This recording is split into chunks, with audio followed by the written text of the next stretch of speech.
Entendimos, no obstante, las dificultades de los sistemas nucleares de misiles balísticos defensivos. Estados Unidos, sin embargo, no cejó en su empeño de conseguir un sistema efectivo de misiles defensivos. Los científicos comenzaron a trabajar en un programa no nuclear que sustituyera al peligroso sistema de las ojivas atómicas. El ejército había hecho progresos en lo que denominamos hit to kill, golpear para eliminar. No había ojivas nucleares. No era más que un objeto lanzado contra otro a gran velocidad. Si lograba chocar contra él, se destruirían los dos. Un reto parecido a detener una bala con otra bala, algo que nunca se había hecho. Me quedé sorprendido cuando alguien me dijo, vamos a desarrollar una tecnología hit to kill.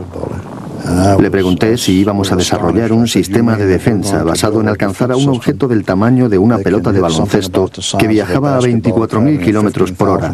¿Podremos alcanzarle físicamente?, dije, y me contestó, sí, esa es la idea. Mientras el ejército trabajaba en la mecánica del hit to kill, el doctor Edward Teller, padre de la bomba H, trataba de desarrollar armas espaciales basadas en el láser que pudieran derribar a los misiles enemigos. The United States is doing very much less than it should for its own defense and security. Cuando Ronald Reagan fue elegido presidente en 1980, estos proyectos experimentaron un gran impulso debido a la desconfianza de Reagan hacia los soviéticos. They reserve unto themselves the right to commit any crime, to lie, to cheat. El nuevo presidente nunca aceptó la teoría de la mutua destrucción que había sido la espina dorsal de la política nuclear americana. Se basaba en la suposición de que los soviéticos se comportarían exactamente igual que nosotros. Creo que no era seguro basarse en una suposición que podría no ser cierta o no funcionar. Escéptico acerca del control de armas y de los rusos, la administración de Reagan inició una gigantesca carrera armamentística. Realizaron la mayor escalada militar de los tiempos de paz. Virtualmente cortaron las relaciones con la Unión Soviética. El control armamentístico cesó. Hubo muchas conversaciones sueltas acerca de quién ganaría una hipotética guerra nuclear.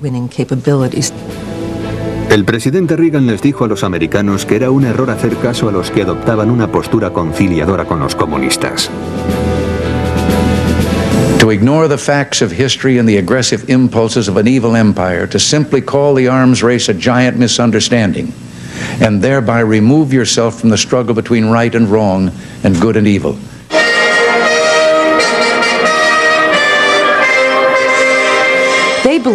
Creían que la Unión Soviética era el imperio del mal, un implacable enemigo con el que no se podía tratar ni confiar en él.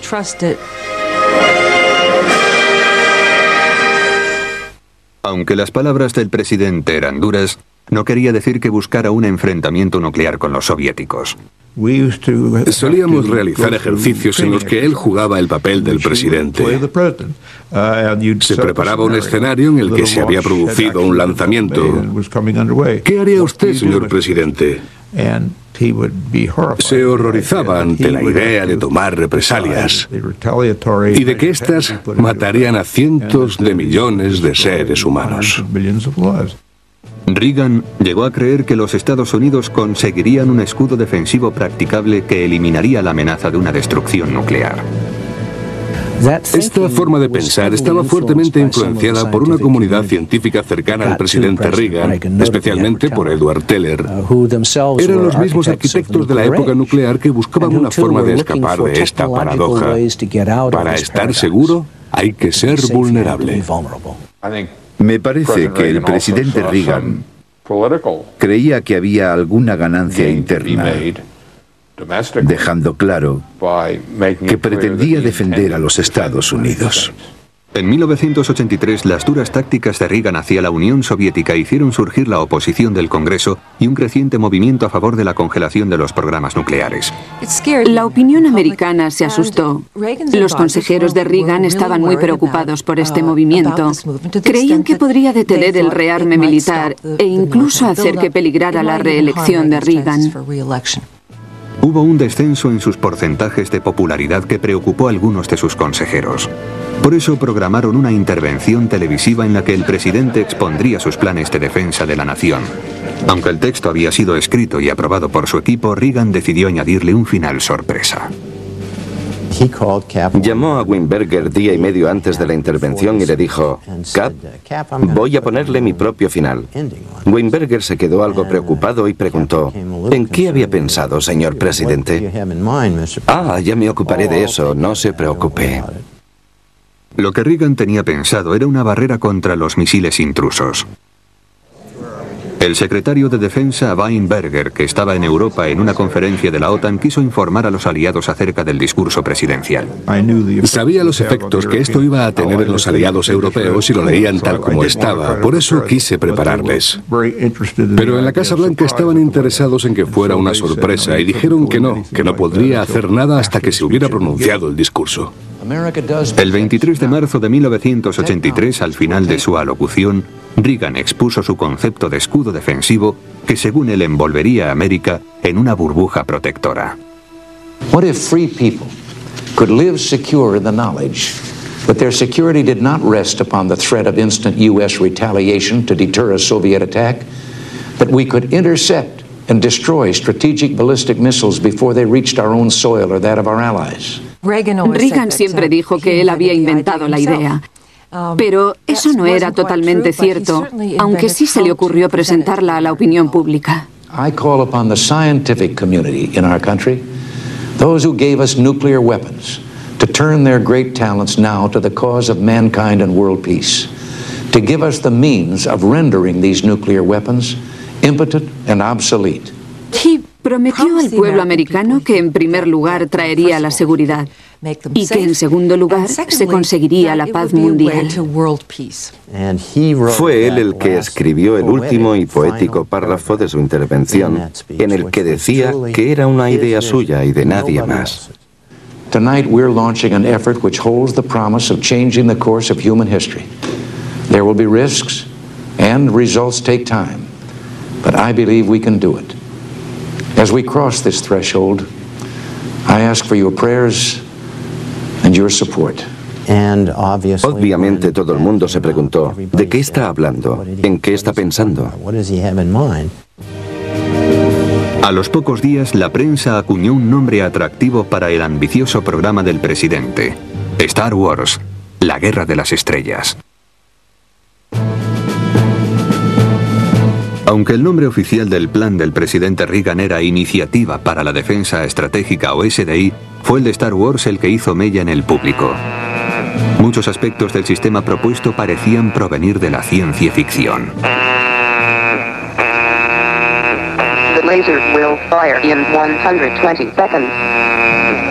Había un láser de rayos X con base en el espacio para destruir los misiles enemigos. Otras ideas incluían rayos de neutrones y una red de pequeños satélites e interceptores que orbitarían alrededor de la Tierra. El plan fue recibido con alguna sorpresa por los estamentos políticos y militares de Washington. I think the president went a little far, to be perfectly truthful. It's a step in the direction of fighting a nuclear war. El plan de estrategia defensiva del presidente Reagan era un sueño. Algunos dirían que una fantasía que protegería contra los misiles, como los tejados protegen contra la lluvia. Pero no teníamos nada que eliminara la agresión por parte de una gran fuerza ofensiva soviética. El general Brent Scowcroft era el presidente de una comisión formada por Reagan para encontrar la manera de proteger los nuevos misiles MX contra los ataques soviéticos. El consejero de Seguridad Nacional pidió a nuestra comisión para los MX que revisáramos las ideas para la defensa y diéramos otras nuevas. Y eso hicimos. Pero no eran muy populares y no se hicieron públicas. Los soviéticos dijeron que el concepto de la Star Wars era una invitación a la carrera armamentística. I'm concerned about the possibility of an opening of a new phase of the armaments race. Los europeos airearon sus temores. Creían que el programa tendría un peligroso efecto desestabilizador. Muchos americanos estuvieron de acuerdo. Creo que introdujo una gran inestabilidad, porque dio origen a la estrategia de que gana el primero en atacar. La noción de un sistema defensivo es destruir todas o casi todas las armas ofensivas posibles, para a continuación atacar impunemente al enemigo. A la